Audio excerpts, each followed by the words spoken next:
এখন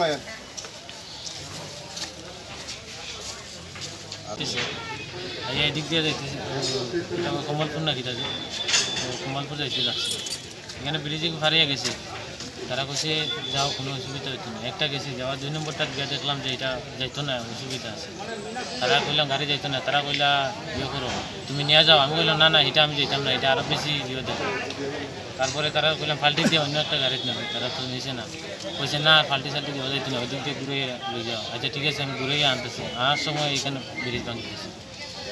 আচ্ছা আপনারা এমনি কোন জায়গা থেকে আইছিলেন? আমি আছি তো ওই সুরাই বাড়ি থেকে। আচ্ছা কত টন আছিল গাড়িতে? মাল 35 টাকা মতো। 45 না 35? 35। আচ্ছা তারপরে দিয়ে এখানে কোন জায়গা কি হালাল লিবার বাট্টাতে না ইয়েতে কমলপুরে? না কমলপুর বাগান। আচ্ছা ইট বাট্টাতে না বাগানে? বাগান চা বাগানে। মালিকের সাথে কথা হয়েছে? হ্যাঁ মালিকের সাথে কথা কি কইছে? মালিকে কইছে ফটো শটো উঠে দেওয়া তো আমার আছে। আচ্ছা আচ্ছা